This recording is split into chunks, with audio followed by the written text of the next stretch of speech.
अब हम लोग क्या करेंगे, किरचॉफ के नियम का अध्ययन करेंगे।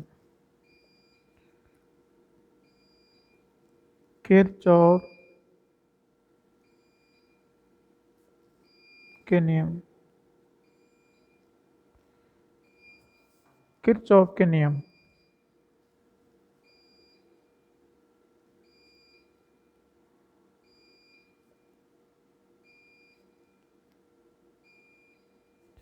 किरचॉफ लॉ, ठीक है। तो किरचॉफ के दो नियम हैं और दोनों नियमों का आधार, इन नियमों का आधार क्या है? इन नियमों का आधार है आवेश संरक्षण,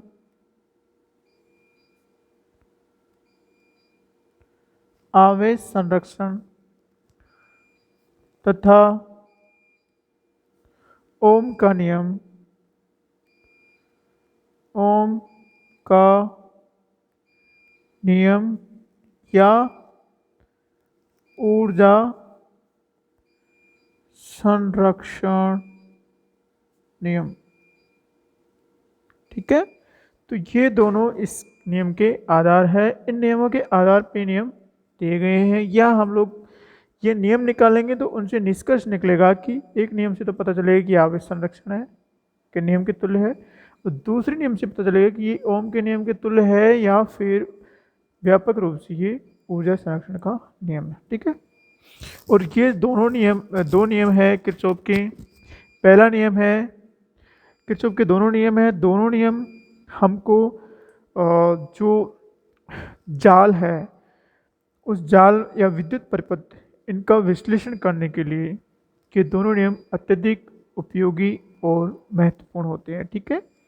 और इन नियमों की सहायता से हम लोग किसी भी जाल के विन्यास को आसानी से समझ सकते हैं, उसकी शाखाओं में वोल्टता या धारा का मान ज्ञात कर सकते हैं, ठीक है। तो ये नियम कौन कौन से हैं? हमारा पहला नियम है किरचॉफ का प्रथम नियम या धारा नियम, ठीक है।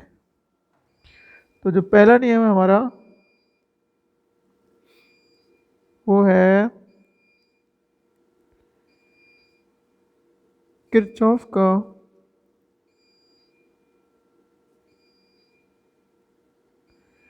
प्रथम नियम या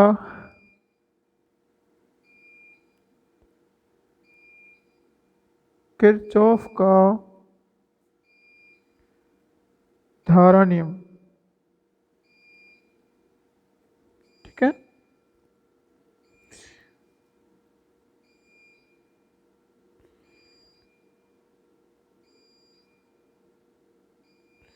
किरचॉफ फर्स्ट लॉ और current law, Kirchhoff first law और किरचॉफ करंट लॉ, ठीक है। तो ये नियम क्या है, इस नियम की परिभाषा हम जान लेते हैं पहले। परिभाषा, परिभाषा क्या है? इस नियम के अनुसार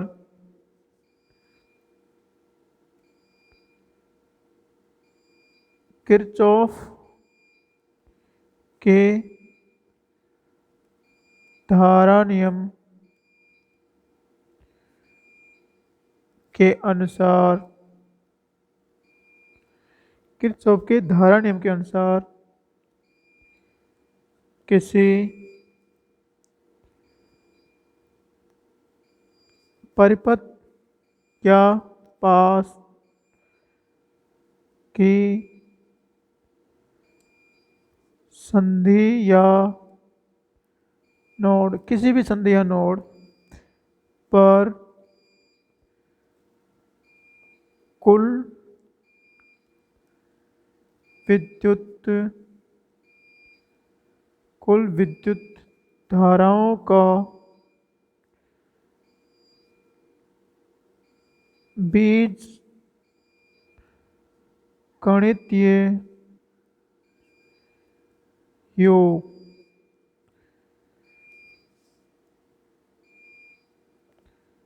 हमेशा शून्य होता है, शून्य होता है। ठीक है, हमेशा ये शून्य होता है। तो क्या नियम है कि किसी पास या परिपथ की कोई संधि है या नोड जिसको हम लोग बोलते हैं, उस पर कुल विद्युत धाराओं का बीजीय योग शून्य होता है। यही किरचॉफ का धारा नियम या किरचॉफ का प्रथम नियम। इसको धारा नियम क्यों कहते हैं? क्योंकि ये धारा के आधार, धारा के, इसमें धारा के आधार पे इसको परिभाषित किया गया है, इसलिए इसको हम लोग धारा नियम कहते हैं। और बीजगणितीय रूप में हम लोग इसको कैसे रिप्रेजेंट करेंगे? बीजगणितीय रूप में इसको हम लोग summation of I equal to 0 इससे रिप्रेजेंट करते हैं। ठीक है, समीकरण नंबर 1। ये हमारा किरचॉफ का प्रथम नियम है कि summation of I is equal to 0 at any node और जंक्शन। ठीक है, किसी भी जंक्शन, संधि या नोड पर हमारा धाराओं का बीजीय योग शून्य होता है। अब हम लोग इसको इस तरह से रिप्रेजेंट करते हैं, जैसे इसमें हम लोग एक बात का और ध्यान रखते हैं, वो ये है कि संधि की ओर जाने वाली धाराओं को धनात्मक और बाहर जाने वाली धाराओं को ऋणात्मक मानते हैं। ठीक है, तो हमारे पास में जैसे ये है, कोई जंक्शन है, ठीक है, इस जंक्शन पे इतनी करंट मिल रही है, जैसे ये हमारी I1 है, ठीक है, ये हमारी I2 है, ये हमारी I3 है, ये हमारी I4 है, ये हमारी I5 है, ठीक है, ये हमारी I6 है, ये I7 है, ये जैसे I8 है। ओके, तो ये हमारा जंक्शन है कोई, जो हम लोग O से निरूपित करते हैं। तो इस पे संधि की ओर जाने वाली धारा और इससे बाहर जाने वाली धारा सबका योग कितना होना चाहिए? शून्य आना चाहिए। हम लोग क्या करते हैं, एक और जाने वाले, तो अंदर जाने वाली धारा या बाहर जाने वाली धारा, इनको या एक पॉजिटिव या नेगेटिव लेते हैं। ठीक है, तो हम लोग क्या करते हैं, संधि की ओर जाने वाली धाराओं को हम लोग धनात्मक लेते हैं और संधि से बाहर निकलने वाली धारा को हम लोग ऋणात्मक लेते हैं। ठीक है, तो संधि की ओर जाने वाली धाराओं को धनात्मक एवं संधि से बाहर जाने वाली, संधि से बाहर जाने वाली धाराओं को ऋणात्मक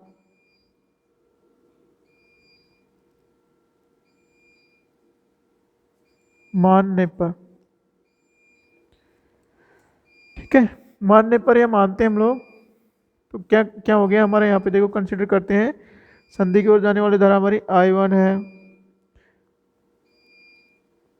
फिर उसके बाद में I2 क्या है, संधि से बाहर जा रही है, तो हम लोग -I2, ओके, फिर I3 संधि की ओर जा रही है तो ये धनात्मक होगी, फिर I4 संधि की ओर जा रही है, ये भी धनात्मक होगी, फिर I5 संधि की ओर जा रही है तो ये भी धनात्मक होगी, I6 संधि से बाहर की ओर जा रही है तो ये ऋणात्मक होगी, और I7 संधि से बाहर जा रही है तो ये ऋणात्मक होगी, I8 संधि की ओर जा रही है तो ये धनात्मक होगी। इनका योग क्या होना चाहिए? शून्य होना चाहिए।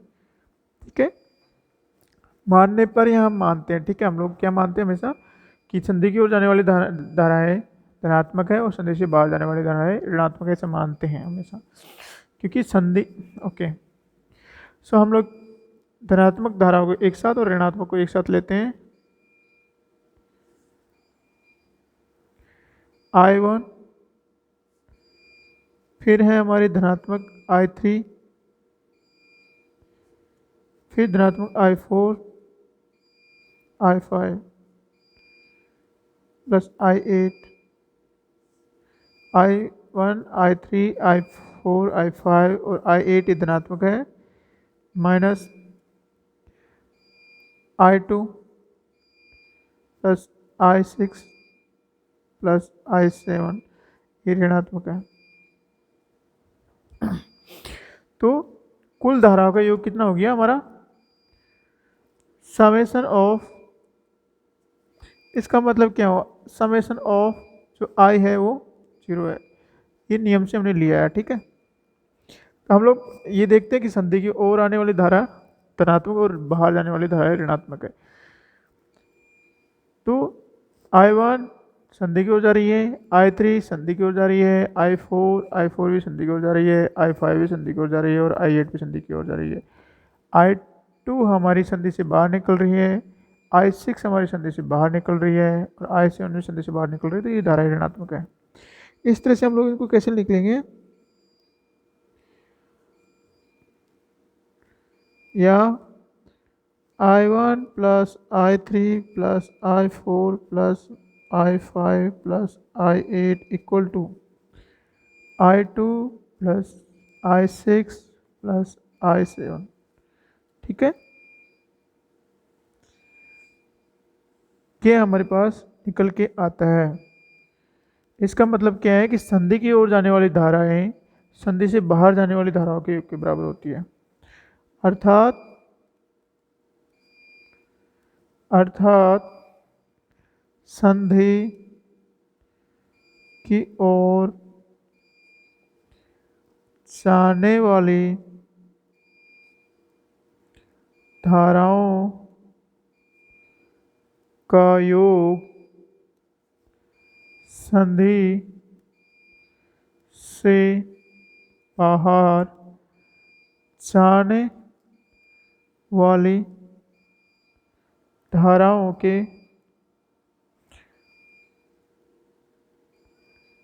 धाराओं के योग के बराबर होता है, ठीक है। यहाँ पे हमने परिभाषा में लिया है कि बीजगणितीय योग, बीजगणितीय योग में एक ओर जाने वाले को हम लोग ऋणात्मक लेते हैं तो दूसरी ओर जाने वाले को धनात्मक लेते हैं, ठीक है। हमने क्या माना है? हमने ये मान लिया कि संधि की ओर जाने वाली धारा धनात्मक है, संधि से बाहर की ओर जाने वाली धारा ऋणात्मक है। अब सबको हमने जोड़ दिया, जोड़ने के बाद इसका मान हमेशा 0 आना चाहिए, ये इस नियम से है। अब इस नियम का क्या निष्कर्ष निकलता है? इस नियम का निष्कर्ष ये निकलता है कि संधि की ओर जाने वाली धाराओं का योग संधि से बाहर जाने वाली धाराओं के योग के बराबर होता है। इसका पहला निष्कर्ष है, ठीक है, ये इसका पहला निष्कर्ष है। अब दूसरा निष्कर्ष क्या निकलता है इससे? ठीक है, क्योंकि ये नियम धारा के आधार पे, इसलिए हम इसको धारा नियम कहते हैं। किरचॉफ का है तो प्रथम नियम, लेकिन इसको धारा नियम भी कहते हैं क्योंकि धारा के नियम धारा पे आधारित है, इसलिए। अब ये नियम आवेश संरक्षण को किस प्रकार से रिप्रेजेंट करते हैं? ठीक है, तो हम लोग क्या करते हैं, संधि को जाने वाली धाराओं को हम लोग आई इन से और संधि से बाहर जाने वाली धाराओं को आई ओ से रिप्रेजेंट करते हैं। ठीक है, तो आई इन इक्वल टू संधि की ओर जाने वाली धाराओं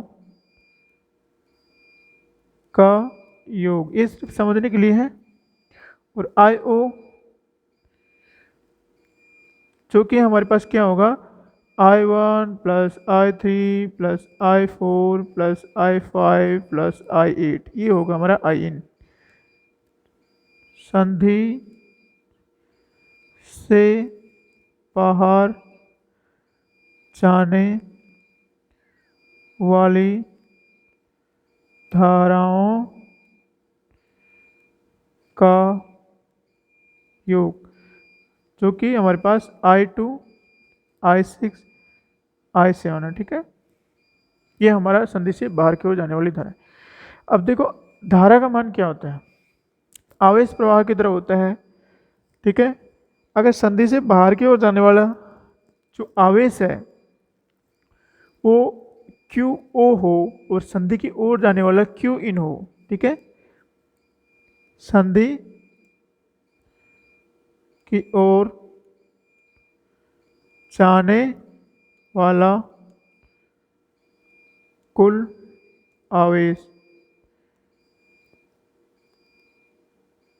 क्यू इन हो तथा संधि से बाहर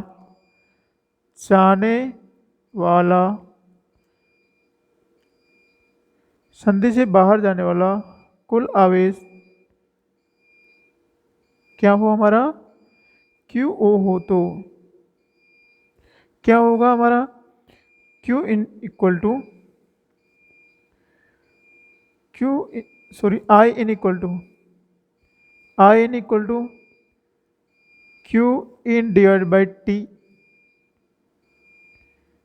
ठीक है, तथा I O equal to Q O divide by T, ठीक है। तो आवेश प्रवाह की दर ही हमारे पास क्या होती है, धाराएं होती हैं। और हम लोग देखो आई एन इक्वल टू ये है, आई ओ इक्वल टू ये है, तो समीकरण 2 से क्या होगा, समीकरण 2 से क्या होगा हमारे पास में, I N equal to I O, ठीक है। I N equal to I होगा। अब आई एन की वैल्यू हमारे पास Q N D by T है, आई ओ की equal to Q O D by T है। तो हम लोग इससे और इससे तीनों से क्या निष्कर्ष निकालते हैं, इससे निष्कर्ष निकालते हैं कि Q in D by T equal to Q O D by T, इसका मतलब Q in equal to Q O. और क्यू ओ क्या है हमारा, क्यू ओ है संधि की ओर जाने वाला आवेश, क्यू ओ क्या है, संधि से बाहर जाने वाला आवेश, ठीक है। इसका मतलब क्या हुआ कि जितना आवेश हमारा संधि की ओर जाता है, जितना आवेश हमारा संधि की ओर जाएगा उतना ही आवेश हमारा संधि से बाहर की ओर प्रवाहित हो जाएगा, अर्थात हमारे यहाँ पे आवेश का संचय नहीं होता है, ठीक है। आवेश संचय नहीं होता है, जितना अंदर जा रहा है उतना ही बाहर जा रहा है। तो यह क्या हो गया हमारा, आवेश संरक्षण हो गया यहाँ पे, ठीक है। ये नियम आवेश संरक्षण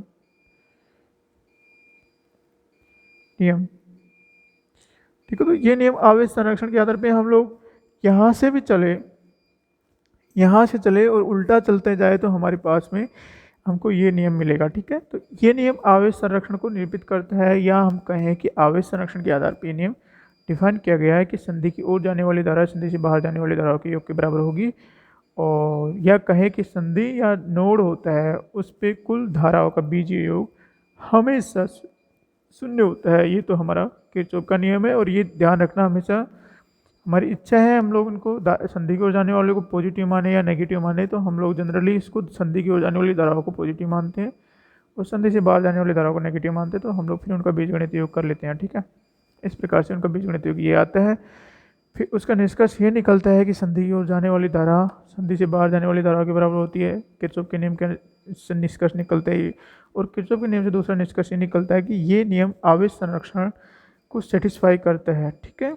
अर्थात संधि पे आवेश संचय नहीं होगा, जितना आवेश आएगा उतना ही से बाहर निकल जाएगा। तो ये हमारा किरचॉफ का पहला नियम था।